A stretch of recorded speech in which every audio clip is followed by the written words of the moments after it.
Terima kasih Anda masih menyaksikan Kompas Siang, Saudara. 3 pasangan Capres-Cawapres hadir dalam deklarasi kampanye pemilu damai 2024. KPU dan Bawaslu menggelar deklarasi pemilu damai yang jadi tanda dimulainya masa kampanye 28 November hari ini hingga 10 Februari 2024 nanti. Presiden nomor urut 1, kami mohon untuk bisa... Komisi Pemilihan Umum, KPU dan Badan Pengawas Pemilu Bawaslu menggelar deklarasi pemilu damai 2024. 3 pasangan Capres dan Cawapres, yakni pasangan nomor urut 1 Anies Baswedan Muhaimin Iskandar, pasangan nomor urut 2 Prabowo Subianto Gibran Rakabuming Raka, dan pasangan nomor urut 3 Ganjar Pranowo Mahfud MD resmi menandatangani deklarasi kampanye damai, tertib dan taat hukum. Ketua KPU Hashim Asyari membacakan naskah deklarasi damai yang terdiri 3 poin, yaitu mewujudkan pemilu yang luber, aman, bebas, hoaks, dan politisasi SARA, serta sesuai aturan. KPU berharap para peserta pemilu mengedepankan integritas dan kejujuran dalam berkampanye. Beliau semua ini adalah aktif di pemerintahan. Dengan demikian, sindir-menyindir juga saya kira juga pasti akan sedikit berkurang. Karena sama-sama tahu titik lemah dan titik kuat masing-masing. Dan yang paling penting kami meyakini para pasangan calon presiden, wakil presiden niatnya hanya satu. Untuk menjaga kedamaian Ibu Pertiwi dan untuk membangun negeri tercinta Indonesia Raya ini. Sementara Ketua Bawaslu menyebut deklarasi ini bertujuan agar pemilu berjalan netral dan damai serta mengikuti semua aturan yang berlaku. Tak hanya calon presiden dan calon wakil presiden, tanda tangan komitmen juga dilakukan oleh perwakilan 18 partai politik peserta pemilu 2024. Saya mewakili Bawaslu beserta seluruh jajaran hingga pengawas pemilu tingkat kelurahan dan desa mengajak kepada seluruh peserta pemilu, calon anggota DPR dan DPRD dan tim kampanye untuk bersama-sama menjaga komitmen untuk melaksanakan kampanye sesuai dengan ketentuan peraturan perundang-undangan, menjauhi tindak politik uang, tidak melakukan politisasi SARA, tidak menyebarkan hoaks dan ujaran kebencian demi mewujudkan pemilu yang aman, damai, dan demokratis. Usai deklarasi, calon presiden nomor urut 1 Anies Baswedan mengajak semua pihak memulihkan kepercayaan masyarakat kepada penyelenggara pemilu. Anies Imin menilai ada penurunan kepercayaan karena isu dugaan kecurangan yang beredar di masyarakat jelang pemilu 2024. Integritas pemilu kita bukan dinilai dari fakta yang kita tanda tangani, tapi dari peristiwa di lapangan yang sesuai dengan fakta yang kita tanda tangani. Konsistensi di tempat paling ujung itu yang paling penting. Yang berikutnya mari kita sama-sama jaga. Karena baru pada pemilu kali ini, menjelang Pilpres kali ini, keramaian tentang kecurangan itu ramai sekali di masyarakat. Saya rasa Bawaslu menyaksikan. Di pemilu-pemilu sebelumnya, tidak banyak kita mendengar orang membicarakan tentang netralitas, membicarakan tentang ketidakjujuran. Tapi pemilu kali ini kita merasakan di masyarakat muncul pertanyaan itu. Apa artinya? Ada penurunan kepercayaan. Saya berharap yang berada di ruang ini, mari kita bersama-sama kembalikan kepercayaan rakyat kepada institusi penyelenggara pemilu. Pasangan nomor urut 2 Prabowo Subianto Gibran Rakabuming Raka yakini KPU dan Bawaslu bisa menyelenggarakan pemilu yang jujur dan adil serta tanpa adanya kecurangan. Prabowo menegaskan demokrasi lewat pemilu adalah satu-satunya sistem yang menjamin keberlangsungan negara modern. Kami ingin menyampaikan keyakinan kami bahwa Bawaslu dan seluruh penyelenggara pemilu akan melaksanakan tanggung jawabnya dengan sebaik-baiknya, menyelenggarakan pemilu yang bersih, jujur, adil, tanpa kecurangan apapun. Saudara-saudara sekalian, demokrasi adalah satu-satunya sistem politik yang terbaik yang akan menjamin kelangsungan hidup negara yang modern. Sementara pasangan Capres-Cawapres nomor urut 3, Ganjar Pranowo Mahfud MD menyatakan seluruh peserta dan penyelenggara pemilu berkomitmen menyelenggarakan pemilu yang jujur dan adil. Ganjar juga mengingatkan semua pihak saling kondusif menjelang kampanye Pilpres 2024. Apa yang tadi kita torehkan dalam tanda tangan komitmen adalah sebuah ungkapan dan keseriusan dari pikiran, hati, dan tindakan kita. Kami sangat percaya seluruh penyelenggara pemilu dan aparatur akan melaksanakan ini dengan sungguh-sungguh.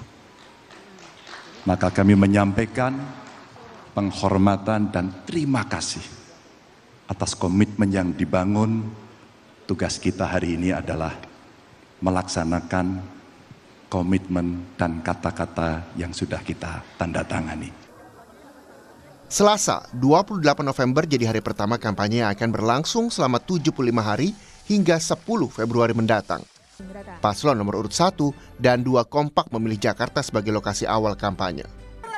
Di sisi lain, pasangan nomor urut 3, Ganjar Mahfud berkampanye di 2 lokasi berbeda. Ganjar di Papua, sementara Mahfud Sabang Aceh. Tim Liputan, Kompas TV. Saudara, kita bahas mengenai kampanye pertama Capres-Cawapres bersama pengamat politik dari UIN Syarif Hidayatullah, Adi Prayitno. Selamat siang Mas Adi. Mas Adi, apa yang bisa diaplikasikan dari slogan kampanye damai yang digagas oleh KPU dan Bawaslu di hari pertama kampanye ini, Mas Adi? Ya, saya kira memang ini adalah satu slogan yang saya kira untuk membuat bagaimana suasana politik menuju 2024 itu adem, tentram, damai, tanpa ada gesekan-gesekan yang cukup berarti ya. Jadi dalam konteks inilah kemudian penyelenggara pemilu, dalam hal ini KPU dan Bawaslu, mengajak kepada semua lapisan masyarakat, terutama bagi kontestan, tim sukses dan tim pemenangan, memaknai persaingan politik itu biasa-biasa saja. Karena kalau mau jujur sebenarnya yang bertanding ini adalah mereka yang saling kenal, satu sama yang lainnya memiliki portofolio politik yang dari dulu sampai sekarang memang saling beririsan satu sama yang lain. Nah, yang kedua sebenarnya dalam politik kita itu kan sebenarnya hanya ramai jelang pencoblosan, hanya ramai dan bahkan panas saat kampanye, tapi setelah itu ada kecenderungan setelah pemilu usai, kelompok-kelompok yang selama ini bersaing, partai-partai yang selama ini saling bersitegang, satu sama yang lain itu saling berangkulan, saling berkompromi, dan satu sama yang lainnya saling berkoalisi. Jadi dalam konteks itulah sebenarnya pemilu damai, pemilu berintegritas, tanpa ada kecurangan sebagai imbauan bahwa politik kita ini adalah politik yang sebenarnya didasarkan atas nilai-nilai keadaban demokrasi. Tapi Mbak, kita tidak bisa menutup mata bahwa potensi kecurangan menuju 2024 ini kan cukup transparan dan cukup nyata di depan mata. Laporan sejumlah tim sukses, tim relawan dari paslon tertentu misalnya, ketika ada indikasi aparatus pemerintah yang misalnya tidak netral, cenderung miring misalnya untuk bekerja untuk salah satu kelompok, itu kan menjadi indikasi bahwa pemilu damai, pemilu yang jujur dan adil sebenarnya menjadi tontonan ataupun menjadi tantangan yang cukup luar biasa di kemudian hari ya, terutama nanti di 14 Februari, hari di mana seluruh rakyat Indonesia akan datang ke TPS mencoblos kira-kira siapa sosok yang menurut mereka cukup layak untuk menjadi presiden di Republik Indonesia. Saya kira di situ konteksnya. Oke, nah kalau kita bicara soal kampanye damai, kita bicara soal proses berdemokrasi yang penuh integritas, seberapa optimis menurut Anda dengan kondisi saat ini, Mas Adi? Saya termasuk yang optimis, tapi optimisnya belum mentok 100% Mbak ya, karena memang ada praktek-praktek politik demokrasi elektoral kita ini yang masih diciderai oleh keputusan-keputusan politik yang dalam banyak hal sampai saat ini masih menyisakan begitu banyak catatan-catatan kritis.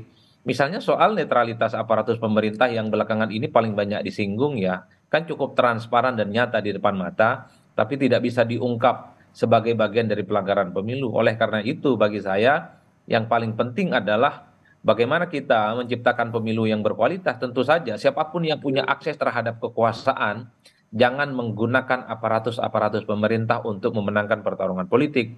Tentu yang kita harapkan di 2024 itu adalah presiden dan wakil presiden yang terpilih, bukan mereka yang disambut dengan olok-olok, bukan mereka yang disambut dengan cibiran, bukan mereka yang disambut oleh bulian-bulian dan kritikan yang saya kira ini akan menjadi noda dalam pesta demokrasi kita. Yang kita inginkan nanti di Pilpres 2024 adalah presiden dan wakil presiden yang dipilih melalui proses demokratis, melalui proses yang transparan, jujur, dan tentu menjunjung tinggi keadaban demokrasi. Sehingga rakyat Indonesia, siapapun yang kalah dan siapapun yang menang, ini akan menyambut dengan riang gembira siapapun nantinya presiden dan wakil presiden yang terpilih dalam konteks politik 5 tahunan ini. Saya kira di situ konteksnya, Mbak, yang paling penting. Oke, dalam acara deklarasi kampanye damai kemarin, Pak Anies sempat menyinggung bicara soal kecurangan, netralitas itu masih terjadi di saat deklarasi kampanye damai kemarin. Apa yang bisa dilihat? Apa bisa dikatakan bahwa masih khawatir seperti itu soal netralitas seperti itu masih menjadi sesuatu yang agak sulit diwujudkan, Mas Adi? Saya kira wajar kalau kubu seperti Anies Baswedan, bahkan jauh-jauh hari sebelumnya kubunya Pak Prabowo Subianto sering bicara tentang potensi kecurangan di pemilu ya, karena memang dari setiap pemilu ke pemilu yang lain indikasi-indikasi kecurangan itu nyata di depan mata dan tidak bisa dibantah ya. Oleh karena itu ini semacam imbauan moral dan secara politik, dan tentu saja mengajak kepada seluruh rakyat Indonesia untuk menjadi pemilih rasional, melakukan pengawasan-pengawasan politik yang partisipatoris. Jangan sampai ada kecurangan-kecurangan yang dilakukan oleh siapapun yang justru hanya akan menjidrai demokrasi kita. Kecurangan itu banyak hal ya. Pertama misalnya kecurangan yang dilakukan oleh penyelenggara pemilu. Misalnya ada oknum-oknum penyelenggara pemilu, entah itu KPU ataupun Bawaslu dari level pusat hingga daerah, ini tendensi miring-miring dan cenderung untuk bekerja memenangkan salah satu paslon atau bekerja untuk memenangkan salah satu capres tertentu. Itu adalah indikasi-indikasi kecurangan yang cukup nyata. Dan biasanya kalau kita melihat hasil pemilu 2019, laporan-laporan kemiringan gitu, ketidaknetralan penyelenggara pemilu itu kan terjadi di mana-mana. Yang kedua misalnya kecurangan juga bisa berupa praktik money politik yang cukup masif, Pak. Ini adalah kecurangan yang tidak bisa kita hindari dari dulu sampai sekarang. Kalaupun toh praktik politik uang ini tidak bisa dihilangkan, minimal bisa dikurangi. Itu kan secara prinsip. Oleh karena itu indikasi-indikasi kecurangan yang disampaikan oleh Anies misalnya ataupun kubu Ganjar pada sebelum-sebelumnya itu adalah sebagai satu alarm. Jangan lagi di 2024 pesta demokrasi kita itu justru dicekoki oleh persoalan-persoalan yang sebenarnya cukup tidak beradab. Bahkan kalau kita mau bicara tentang potensi kecurangan di 2024 ini ada tambahannya yang cukup serius, yaitu tentang ketidaknetralan aparatus-aparatus pemerintah yang belakangan ini misalnya seringkali menjadi diskursus, menjadi isu politik yang cukup kuat di halayak publik secara umum. Oke, Mas Adi, kita tahu sebelumnya sudah ada arahan bagi ASN dari Presiden untuk netral. Begitupun sudah ada pernyataan dari pimpinan TNI dan juga Polri terkait netralitas ini. Bagaimana Polri dan TNI juga harus netral termasuk juga lembaga lain. Nah, apakah ini tidak cukup untuk meyakinkan publik bahwa pemilu bisa berjalan dengan netral, menjadi pemilu yang penuh integritas, begitu Mas?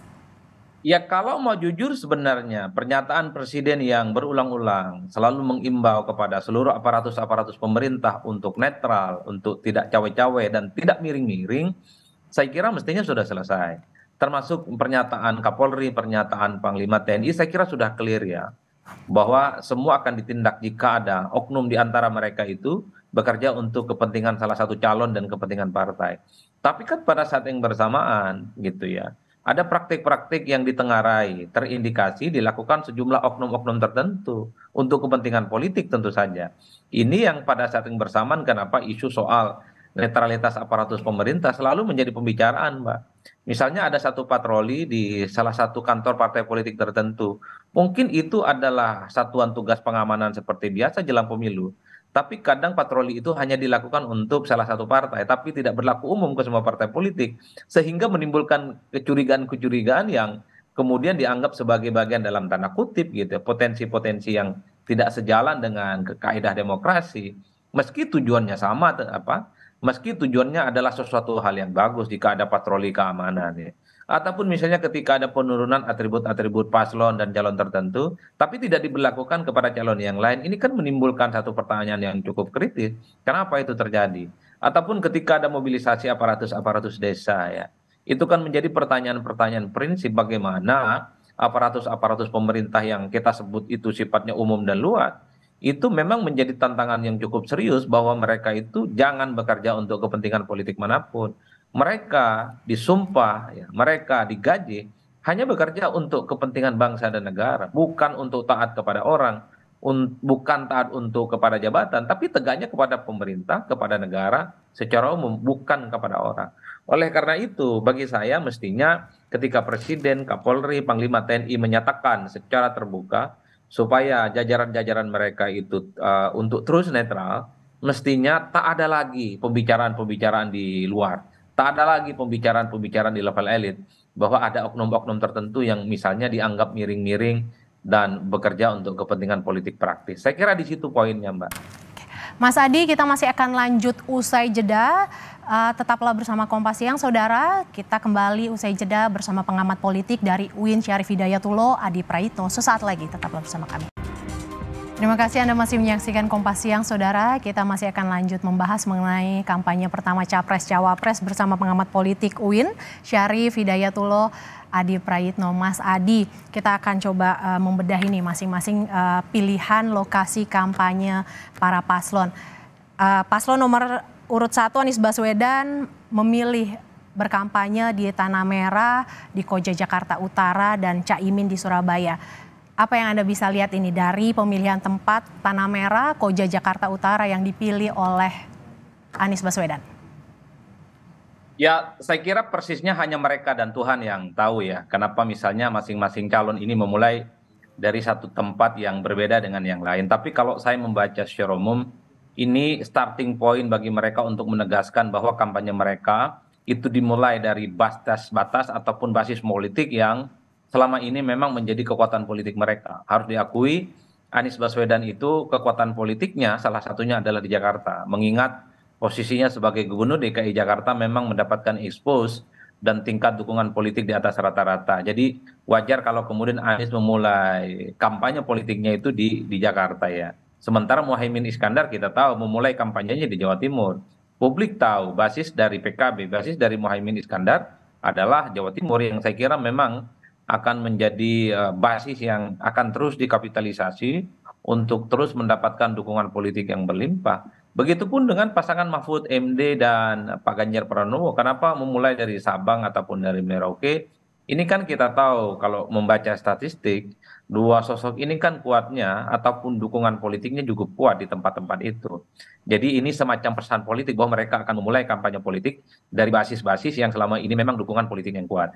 Yang agak sedikit menjadi pembicaraan agak ramai itu misalnya hari ini Pak Prabowo Subianto adapun Mas Gibran Rakabuming Raka itu tidak seperti yang lain melakukan berusukan dan kampanye-kampanye politik dan lebih memilih misalnya untuk terus bekerja sebagai pejabat publik. Kalau kita membaca statement-statement dan dialog di netizen, ini sepertinya Pak Prabowo dan Gibran sedang menikmati zona nyaman karena berada di tingkat elektabilitas yang di atas rata-rata kan.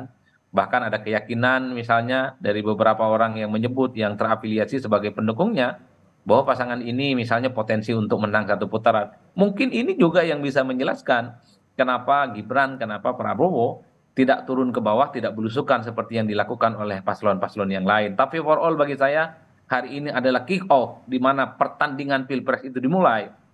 Pastinya semua resource, semua sumber daya politik akan dimaksimalkan oleh kontestan. Belusukan, berkunjung dari satu tempat ke tempat yang lain, berkomunikasi dengan masyarakat sebagai upaya untuk meyakinkan bahwa mereka adalah sosok presiden dan sosok calon wakil presiden yang sangat layak untuk memimpin bangsa dan negara ini.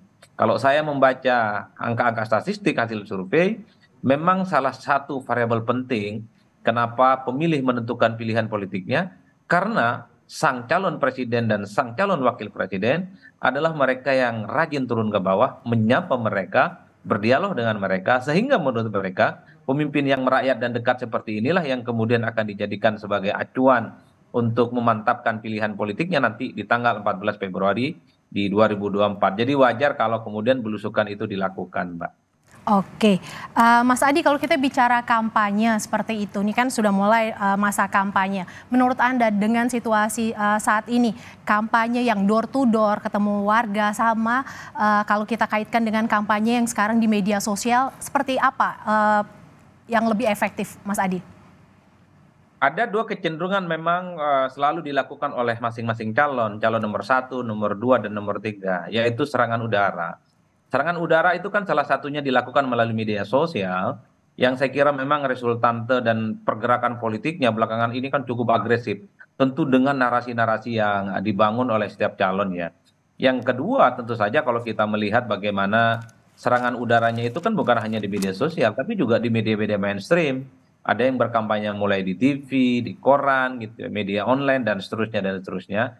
Karena serangan-serangan udara semacam ini tentu untuk memberikan pengetahuan kepada publik, untuk memberikan engagement kepada pemilih, terutama kelas menengah ke atas, sebagai basis argumentasi kepada pemilih untuk meyakinkan bahwa salah satu capres yang mereka dukung adalah mereka yang sering untuk mendapatkan expose ya, ataupun pemberitaan media yang cukup luar biasa. Jadi itu yang saya kira langkah pertama, karena memang bangunan isu, bangunan narasi itu penting sebagai satu positioning politik yang menjadi daya tarik kepada paslon untuk menyihir para pemilih bahwa mereka adalah sosok capres dan cawapres yang paling layak untuk dipilih. Yang kedua memang tak kalah pentingnya adalah serangan darat. Seperti yang disampaikan tadi, door to door campaign, istilah lainnya itu direct selling, di mana sang calon, tim sukses dan tim pemenangan itu juga turun kepada masyarakat, mereka berkenalan, mereka berdialog secara langsung, menyelami kehidupan masyarakat yang selama ini diderita, soal misalnya harga-harga yang tidak terjangkau, misalnya daya beli yang semakin melemah dan seterusnya. Ini adalah model kampanye yang paling banyak disukai oleh masyarakat, Mbak, karena bagi mereka pemimpin adalah mereka yang tidak berjarak. Menurut pemilih, pemimpin itu adalah mereka yang bukan hanya bicara di Menara Gading, tapi kakinya tidak nyentuh ke tanah. Oleh karena itu, belusukan seperti door to door dan direct selling oleh calon-calon tertentu itu sebagai upaya untuk mendapatkan dukungan yang cukup berlimpah. Tadi saya menyebutkan misalnya Pak Prabowo dan Mas Gibran itu tidak melakukan kampanye belusukan seperti yang dilakukan oleh paslon yang lain. Tapi kalau kita melihat pembicaraan di media, expose yang kemudian sampai kepada para pemirsa misalnya, kita tahu bahwa tim pemenangan daerah mereka juga bekerja ternyata.